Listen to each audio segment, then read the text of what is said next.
Hey, I'd like to welcome you to another episode of Mission Matters. My name is Adam Torres, and I'm proud to announce we're at Milken Global Conference 2024 in Beverly Hills, California, and I have Cheryl Evans. I'm welcoming Cheryl Evans back to the show. So first off, hey, Cheryl, just want to say welcome back. Thank you. Happy to be here with you.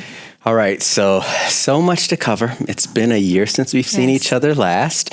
The first time we met, you were on the show, so I'm excited. Let's just start with this. Give me some updates. What's been going on over the last year? Yes, I'm the Director of Lifetime Financial Security at the Milken Institute, and I lead a program that focuses on ensuring that everyone is financially secure throughout their lives and into retirement. So it's a little more broad than retirement itself. But the biggest thing that we accomplished as a team is releasing a comprehensive research report, which can be found online. I'll give a little plug to that, which is called Shifting the Retirement Paradigm, Moving Towards Lifetime Financial Security. We also issued an executive summary because it has about 218 footnotes, and it's quite long. But it's a comprehensive piece. It's comprehensive, though, yeah. That highlights most of the factors, not all, that impact people's ability to be financially secure, and things that could be policy changes, things that can make a difference. So we focus on things like inequity in savings. Women, we know, save, and people of color less. We start out with some statistics, which are fairly daunting regarding the lack of saving overall in retirement vehicles, for example. About 25% of people are saving at all for retirement. And then we have about 40% have access to an employee-sponsored plan, which leaves a lot of people out. So that, coupled with an aging population and longevity, really pushed us to really think about creating this program that's been in existence for 2 years. So that report is extremely broad. It highlights things like fintech solutions that are helping people to engage with finance, state plans that are coming in where people who are gig workers don't have retirement savings. So those type of things. We focus on behavioral biases, people's inability to envision their future selves at a young age, so they kind of are distant from that, so they don't save as early as they should, policy considerations, and many more. So it ends with a list of considerations for people who are thinking about investing for the first time, like what things could you think about? Using your home as an asset, making sure you understand Social Security early. So there's a lot of factors that come into play when you think about people being financially secure. So that's the big thing that we've done. We're also engaged with a number of financial firms, which was discussed today. We had a retirement CEO panel with Visunda Brown Duckett from TIA, John Carter from Nationwide Financial, Penny Pennington from Edward Jones, and Will Fuller from Transamerica. And we're engaged with a number of firms in dialogue and policy considerations on creating lifetime income. So in-plan streams of income embedded in a 401k, giving everyone that income that you might get from a pension, but many people or most now aren't getting a pension. So we're doing that, and we're doing a variety of things. We held a joint event with the EBRI, which is the Employee Benefit Research Institute, which will be an annual retirement symposium at the Kennedy Center. And so we're doing a number of different things and speaking about the topic, and I just came off of a panel, our public panel. So not busy at all is what I'm hearing. We're just sitting around. No, so we're doing a lot in the space, and I like the work very much because it's impactful. And as I said on our public panel, it cuts across all demographics and applies to everyone. The report that you mentioned, how do people access it? Like, how is that? It's a PDF on the Milken Institute website, but you can just literally type in Cheryl Evans, Shifting the Retirement Paradigm, Moving Towards Lifetime Financial Security, and it will pull it up. So it's online. Now I know, and for everybody watching, just so you know, we'll put links to that in the show notes so that you can just click on the link and check it out. And so was there anything, obviously this is a big report, as you mentioned, a couple hundred footnotes. Was there anything that stuck out to you, or like a surprise, or just something that you were like, like one of those moments? There are a number of those. The thing that was the most surprising as we dug into the statistics on longer working lives. When you think about people who maybe haven't saved enough for retirement, the answer is universally among retirement experts to work longer. But there's a book called Overtime by Beth Truesdale and another person whose name's left my head. I apologize, Lisa Berkman, and data from the federal government, a variety of sources that supported what I sort of suspected, but the statistics were worse. So in other words, most people are not going to be able to work to 65 or 67 as they would like. Most people are going to be at least pushed out of one job in their late 50s or maybe early 60s, and only 10% are ever going to go on to earn the same amount of money. And of the people in their late 50s, only about 35%, I think, as the stat, are consistently employed. And then we have some who are sporadically employed. So the idea that people can work longer to save more, it's not really like the data's there. not matching. It's not matching. Then there's some people who cannot physically do the job. If you're a paramedic, I use that example because I have a family friend who's one. So we want people to be able to transition to training roles. So those longer working life statistics were disturbing fairly. And, we're encouraging employers, our sort of fix, if you will, is encouraging employers to include age. When you hear about DE&I, people aren't really talking about age as a factor, right? And encouraging the development of multi-generational workforces and using maybe AI to transition people routinely into training roles so they can work longer. Because again, we have an aging population, people are living longer, they can't be pushed out of work in the late 50s. So that was the most surprising thing. Also, I was a little surprised to learn how much financial services firms are actually doing to help educate people. They have suites of services, platforms, and those type of things. So that's evolved. I feel like over the years, especially with this transfer of wealth. Yeah, it's evolved. There's a lot out there. So the information is out there. People don't always know about it. Yeah. But there's a lot of, Bank of America has a wonderful suite of services. So does Edward Jones and other firms. I mean, just almost that's all exciting. Firms. Yeah. And then there are straight fintech firms like Betterment and others. On our panel that we just had, we featured two companies. Then we featured the head of FINRA, Alex Rodriguez, was on it, as well as Teresa Guillarducci, a retirement experts. But one of the companies is called Steady, and they help gig workers get jobs, but they also educate them on finance. Sure helps people with student loan debt who may be even older, who took on their children's student loan debts or are paying their own. So there's a lot of innovative products out there. And the last one I'll mention is a suite of services by some firms who help people visualize the non-retirement aspects of savings. So in other words, to know how much you need to save for retirement, you need to know what your life's going to look like. Just goals. T. Rowe Price has a visualization platform where you visualize what your life's going to walk through. I like that. Right? Because Scott Galloway's spoken about and written about the fact that his father lives well but doesn't have a lot of money because his costs are low. Yeah. Right? So those are some of the surprising things. And also the last thing, I'm adding one more. I'll do it. Come on, give it to me. I only get to see you once a year. Come on. It's state plans, facilitated plans. They're about 19 or maybe 20 now. So the states are stepping in where people who don't have access to a retirement savings plan. And so those states are requiring every employer to kind of opt in or be in their plan. And so that's key because that's helping gig workers and people with two jobs. The nature of work is changing, right? And so that's people aren't going to have that one job where they get a pension. So that was a key point as well.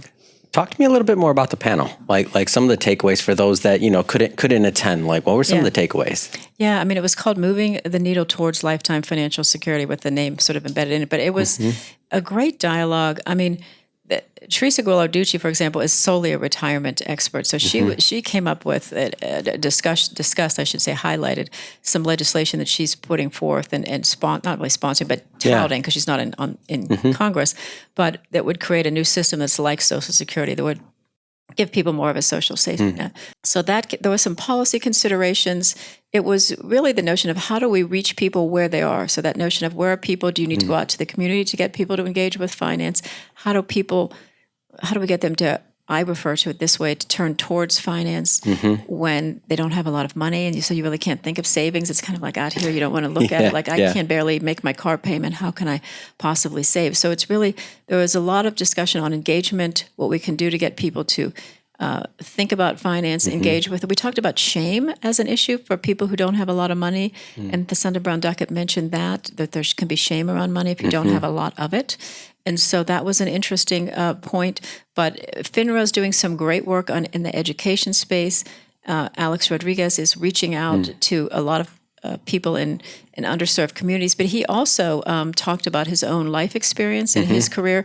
And he does a unique thing where he talks with people who've had a huge amount of money, athletes, and lost it all. And that can apply to people who didn't make a lot of money. They can still lose it all. You don't have to have made $100 million. And so he's helping those people to learn about finance. He equated it to like a language that you don't know about, like chess. Like they're playing chess and you're playing checkers and you don't know the terms, so you can't even play. Yeah. So I thought if you don't know what compound interest works, if you don't know how it works, if you don't know the numbers, if you don't even know what it means, then that's a thing. Right. And so that was a kind of an interesting point as well. Language. Yeah, the student loan burden KB Kilbird was talking about that as well, that they go into connect with employers and help them to reach out to people who have too much student loan debt, to that shame piece. Most people are going to go to their employer and say, I need more money because I can't pay my student loans. Right. So there are a number of innovative things out there. I don't know that everyone's aware of them. But we get to the broader issue of, do we need to change our system in some way? I'm not entirely sure we're really going to blow it all up and change it into something else. No, of course. Like Teresa talks a bit about that, but she has valid points.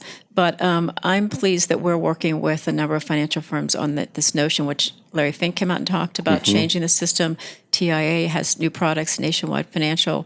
Others do, working with Empower and other firms. It's an annuity-like product within a 401k, so that would often give you the pot of money that if you think of as your 401k, but a stream of income guaranteed for life. And if we could make that universal, that would be really a game changer for a lot of people. So I'm excited about that. Yeah. And a lot of these changes, when I think about just the evolution of what it's looked like beyond retirement or retirement, and what all of that, it's being redefined, not just with the workforce, but just the products, like everything, and all of these different factors that are playing, like whether it's the companies creating the products, whether it's the education, like all of that, like all of this is intertwined to get great outcomes, which is essentially what's the outcome we want, is to live well, right? Like that's the big outcome and further into our lives.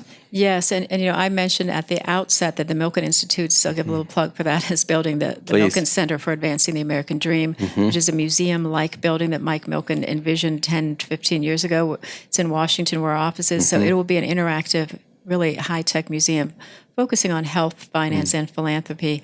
And underpinning that is the American dream is being financially secure, right? Without that, you can't really build that American dream. So we were focusing on how can we make sure that everyone lives the American dream, not just in the end, at the end of their work life, of course, but throughout their lives. So there are a lot of factors that come into play, but that sort of notion of the American dream is kind of a thread that runs through the Milken Institute as well. So I'm excited to be doing this work that really applies to everyone. Amazing.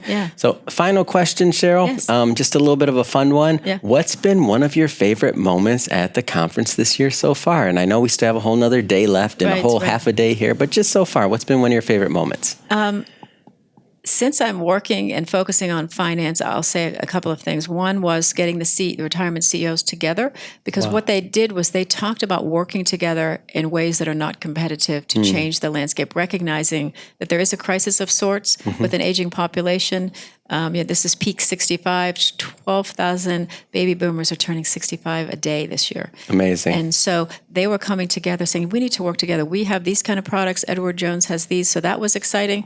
And I would have to say, seeing Elon Musk, I hadn't seen and heard from him. So I wanted to hear what he had to say. Mike Milken asked him questions regarding his own quotes. He was a little funny and self-deprecating, but it was interesting to hear his vision, what he's focusing on, because he's a visionary. So that was kind of cool as well. But there were so many amazing speakers. We have more here than we've ever had, over like 1,030 speakers. Wow. Yeah. I thought it was 900. It's 1,030. I was just told by one of our events. Wasn't it last year like 400 and something? 500? No, I don't even. 700 or 800. Oh my gosh, I can't so even. we're up to 1,000, and so it's bigger, better. I know we're taking up the hotel next door too now. Well, it's I under saw construction. that. Yeah, but we are doing that, I will say that the range of topics we've taken on. We've added gun violence into our repertoire. Oh wow. To address that, and Rich DeTizio has said to the staff and to others.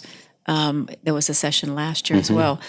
People asked him, what is the question you get the most when you travel the world? And he said, why are you letting your kids be shot in school and doing nothing other countries have been saying? And that's tough to hear. And so we're thinking about that and putting that on stage and, bringing people together to focus on that. But it's everything from happiness to gun violence to a wellness to, a lot of It's one of my finance. favorite parts about the conference is that you can, diversity. when you're looking at the programming, and it always stays not, I think, even in front of the trends, in my opinion. Like, this is where I see it. No, I think that is the goal. Like right now, we're missing Magic Johnson, who's speaking on a future of sports panel, and I wanted to see him. But, so there's so many things that you turn, like, I'd like to see this or that, and there's almost certainly more than I can see, but things are online. And we keep it that way. But there's also the opportunity for so many people to gather and connect with people they wouldn't meet otherwise, which is the value I think a lot of people get from being here. It's very exciting. Yes, so thank I you. agree. And Cheryl, I just want to say thank you again for coming, for doing a repeat visit here. This is our year 2. Can't wait till next year. I'm going to invite you back for sure, see what's been going on. If just to sign off here, if somebody wants to, let's say it one more time, if they want to get the report, if they want to follow the Institute's work at all, in general, how do they do that? Go to milkeninstitute.org, and then you can type in for the report, Shifting the Retirement Paradigm, Moving Towards Lifetime Financial Security, which is quite a mouthful. But if you just type in Shifting the Retirement Paradigm and Cheryl Evans, you'll pull up the report. And there's an executive summary as well, so you don't have to read the whole thing if you don't want to. But thank you so much for having me. I appreciate it. Amazing. Thank you. And for everybody watching, thank you for tuning in. Again, we'll put the link to the report and all that good stuff in the show notes. And definitely go grab a copy. Thank you.